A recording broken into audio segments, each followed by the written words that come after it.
Fala pessoal, tudo certo? Hoje a gente vai estar falando sobre alguns conceitos básicos de objetos em JavaScript. Então a gente vai passar sobre o que é um objeto, como a gente cria um objeto em JavaScript, como a gente acessa as propriedades desse objeto, como a gente modifica uma propriedade do objeto, como a gente adiciona uma nova propriedade a um objeto, como a gente remove uma propriedade de um objeto, como a gente vai conseguir verificar se uma propriedade está dentro daquele objeto que a gente criou.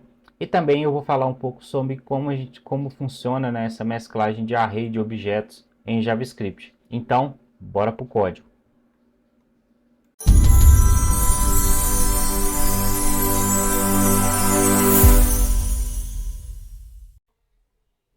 Bom, vamos lá, pessoal. O que é um objeto, né? Então, você tem uma descrição aqui. Objeto é uma coleção não ordenada de pares de chaves e valor, onde cada par de chave e valor é chamado de propriedade. Beleza? Então, objeto nada mais é do que uma coleção de propriedades, ou seja, uma coleção de que dentro dessa coleção a gente vai conter vários pares ou um par de chave e valor. Então, vamos entender melhor isso aqui. Primeiro, por que a gente utiliza objetos no JavaScript? Vamos supor que eu quero definir os atributos de uma pessoa, certo? Então, se eu fizesse isso utilizando as variáveis que a gente tem no JavaScript, ficaria, por exemplo, da seguinte forma. Vou criar uma let aqui, nome, que vai receber o nome aqui, José. Aqui eu vou criar uma outra let, que vai chamar sobrenome, que vai receber o sobrenome do José Silva.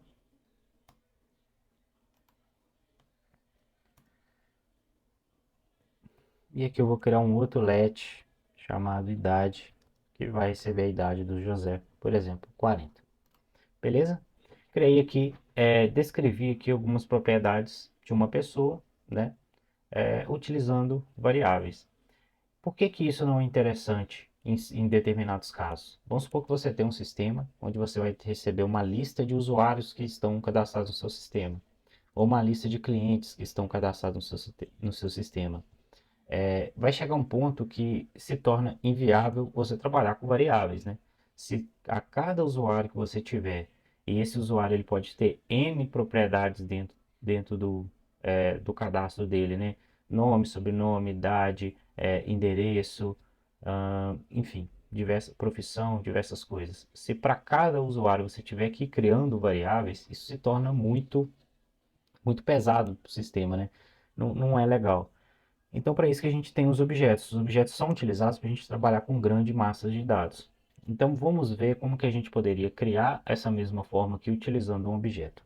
Eu vou criar aqui um objeto chamado pessoa. Então, eu vou estar definindo uma pessoa, né? E aí, para a gente criar o objeto, a gente usa a sintaxe de chave, né?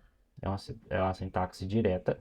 Então, eu vou abrir chave e dentro aqui eu vou ter o meu conjunto, né? Os meus pares de chave e valor. Então, eu posso ter o mesmo nome, né? Que eu coloquei ali em cima, que vai ser o José. A diferença aqui, né? De quando a gente está criando uma variável é que aqui a gente vai utilizar os dois pontos. Para mim criar uma outra propriedade, né? Um outro conjunto de chave e valor, eu coloco vírgula. Eu vou fazer aqui sobrenome, dois pontos, Silva.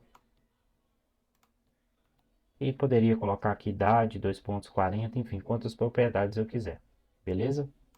Então, vou excluir essa parte aqui de variáveis e vou imprimir aqui esse objeto. Então, se eu der um console.log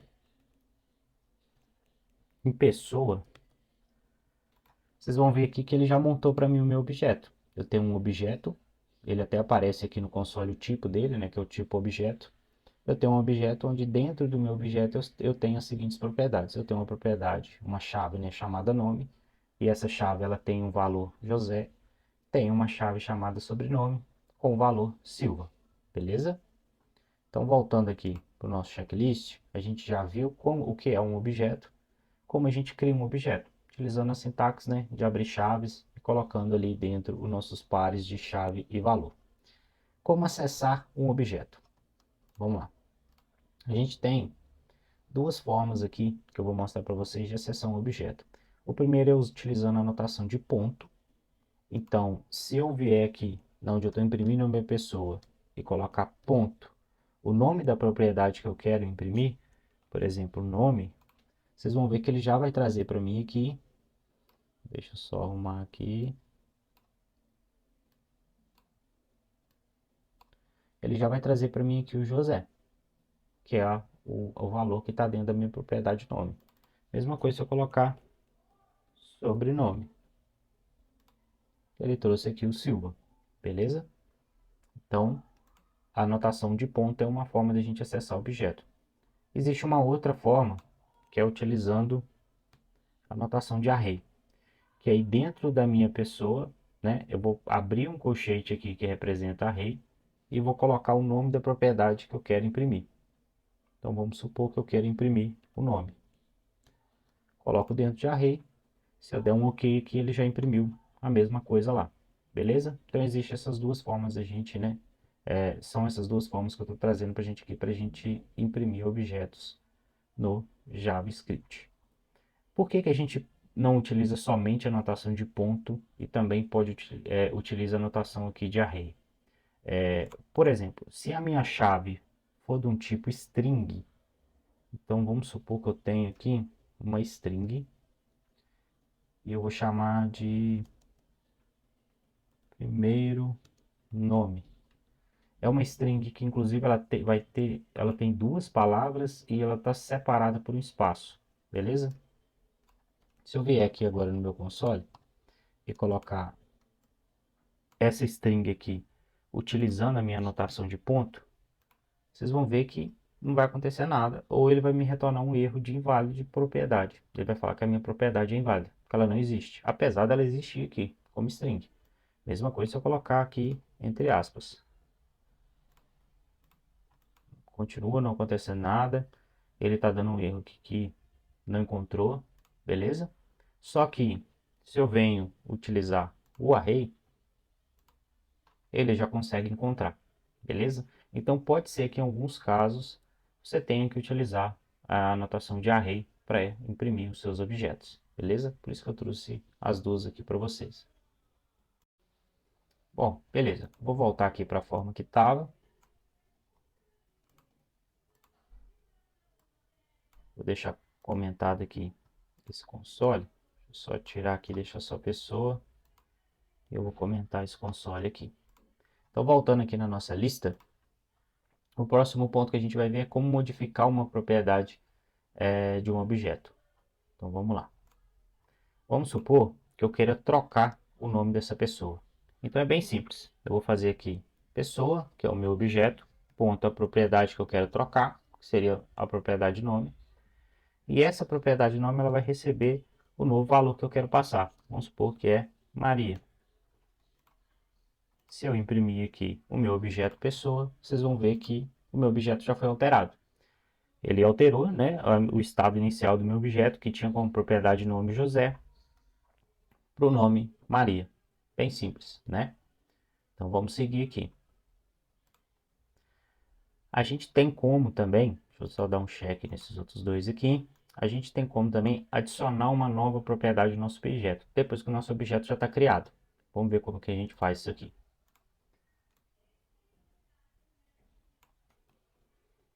Deixa eu só comentar aqui. Vamos supor que eu quero colocar a idade para essa pessoa aqui. Então, como que eu posso fazer isso? Eu vou pegar o meu objeto pessoa, vou colocar a ponta propriedade que eu quero adicionar, no caso eu vou chamar de idade, e faço essa minha propriedade idade receber um valor. No caso, eu vou colocar aqui 45. Se eu imprimir, imprimindo aqui o meu objeto completo, né, de pessoa, vocês vão ver que ele já adicionou aqui dentro do meu objeto a propriedade idade. E como eu falei com vocês, né, pessoal, o objeto ele é uma coleção de dados não ordenada. Então, né, e depende da ordem que as propriedades vão aparecer aqui. Beleza? Seguindo aqui, a gente tem como remover uma propriedade dentro de um objeto. E como que a gente faz isso? Como que a gente remove uma propriedade dentro de um objeto? Vou voltar aqui, vou deixar o meu objeto original da forma que ele estava.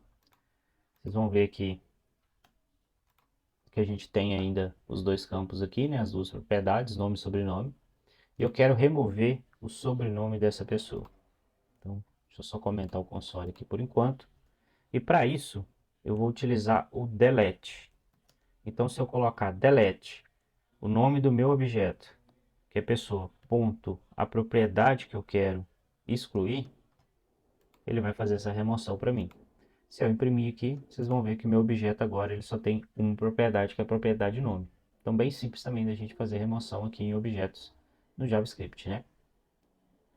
Voltando aqui, como que a gente faz a verificação se uma propriedade existe dentro do nosso objeto? Para isso, pessoal, deixa eu voltar aqui. Vou excluir esse delete aqui. Vou colocar até uma outra propriedade aqui. Deixa eu comentar esse console. Vou colocar a propriedade aqui, idade, por exemplo. E vou colocar 50. Eu quero verificar se essa propriedade idade existe dentro do meu objeto. Eu vou... Depois eu te comento o console. Para verificar se uma propriedade existe dentro do nosso objeto, a gente vai utilizar um termo que é o in. Ou seja, eu quero verificar se uma propriedade está incluída dentro do meu objeto. Para isso, eu vou rodar aqui um console.log para mim já imprimir. E eu quero verificar se a propriedade idade existe dentro do meu objeto de pessoa. Lembrando, né, que a propriedade que eu coloco, eu tenho que colocar ela como string. Então, colocando aqui string, ele vai me retornar aqui, no caso, true. Então, essa validação ela vai me retornar sempre true ou false, ou seja, um booleano. Se existe a propriedade, ele retorna true. Se não existe, ele vai retornar false. Tanto que se eu trocar esse nome de propriedade aqui para salário, quero verificar se existe, né, a propriedade salário dentro de pessoa, ele já me retornou aqui falso. Beleza? Finalizando, pessoal, o nosso último item aqui é arrays de objetos. O que são arrays de objetos, né? Vamos lá. Os arrays, pessoal, também são uma coleção de dados. Inclusive, a gente soltou um vídeo aqui no canal onde a gente onde a gente explica o que são arrays e faz alguns métodos, né, mais utilizados em arrays em JavaScript. Então, eu já vou deixar o link aqui embaixo. Se você não viu esse vídeo, depois você vai lá e dá uma conferida, beleza? Mas vamos seguindo aqui. Arrays também são uma coleção de dados. Então, por exemplo, vamos supor que eu tenha aqui um array com alguns dados. O array a gente usa a sintaxe aqui de utilizar colchetes, né? Então vamos supor que eu tenha nomes também dentro do meu array. Então vou colocar aqui Maria, Zé e João. Beleza? Então aqui eu tenho um array de dados. Lembrando, né, que o array ele sempre começa do índice 0. Então no caso, como o meu array tem 3 itens, ele vai começar do 0, 1 e vai ir até o 2. E por que que a gente trabalha com arrays de objetos? Lembra que eu falei com vocês que objetos são muito utilizados, principalmente quando a gente quer utilizar uma grande massa de dados? Então, como vocês viram aqui, eu criei um objeto com uma pessoa. E se eu quisesse que esse meu objeto de pessoa recebesse várias pessoas aqui dentro? Nesse caso, a gente vai ter um array de objetos, que vai ser uma coleção de dados do tipo array, onde cada item do meu array, que no caso aqui são strings, cada item do meu array vai ser um objeto. Beleza? Vamos ver isso na prática. Vou utilizar esse mesmo array de pessoas aqui. A diferença, né, que eu vou cobrir ele com a sintaxe da criação de um array, ou seja, colchetes. Então eu vou abrir colchetes aqui e fechar colchetes aqui embaixo. Posso até tirar esse meu array aqui. E vamos supor que eu tenho várias pessoas aqui dentro. Então eu vou duplicar esse meu objeto aqui, que também vai ser separado por vírgula. Então aqui eu já tenho duas pessoas, aqui eu tenho três pessoas e posso ter N pessoas dentro desse meu array. Vou só trocar o nome aqui. E a idade aqui também. Em cima eu coloquei 50. Beleza. Se eu imprimir aqui, console.log, pessoa, vocês vão ver que ele retornou para mim aqui um array de objetos. Ou seja, eu tenho a minha coleção que é um array, por isso até que eu tenho aqui os índices, né, começando de 0 e indo até o tamanho do meu array. No caso aqui, como eu tenho 3 itens, ele vai ir do 0 ao 2, 0, 1, 2. Só que cada item do meu array é um objeto. Ou seja, em vez de ser uma string com nomes igual eu coloquei ali, agora vai ser um objeto. Isso é muito utilizado, principalmente quando a gente está trabalhando com grandes massas de dados, onde a gente vai ter um array com endereços, por exemplo, onde um endereço ele tem rua, número, logradouro, complemento, um próprio array de clientes, onde a gente vai ter o nome do cliente, o sobrenome, a idade, talvez até um subobjeto, subarray dentro do nosso objeto, que é um objeto, por exemplo, de endereços. Cada pessoa pode ter um endereço. Então eu poderia ter uma outra propriedade aqui chamada endereço, e essa minha propriedade ela pode ser um novo array, um novo objeto, né? Com outras propriedades aqui dentro, por exemplo, rua, onde rua vai ser, sei lá, rua X,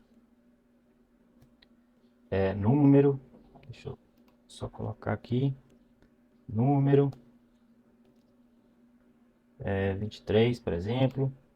Então, vocês vão ver que a gente consegue, né, trabalhar com arrays objetos e isso vai facilitar bastante, né, a manipulação dos nossos dados. E para a gente manipular esses dados, esses arrays de objetos que a gente vai ter aqui, a gente pode utilizar tanto funções ou métodos de manipulações de objetos, alguns a gente acabou de ver aqui, quanto também alguns que a gente utiliza na própria criação de arrays, na própria manipulação de arrays, que eu vou deixar o link aqui para vocês de um vídeo que a gente fez exclusivamente sobre arrays, depois vocês dão uma conferida lá, beleza? Por hoje é só, valeu pessoal, grande abraço, até a próxima.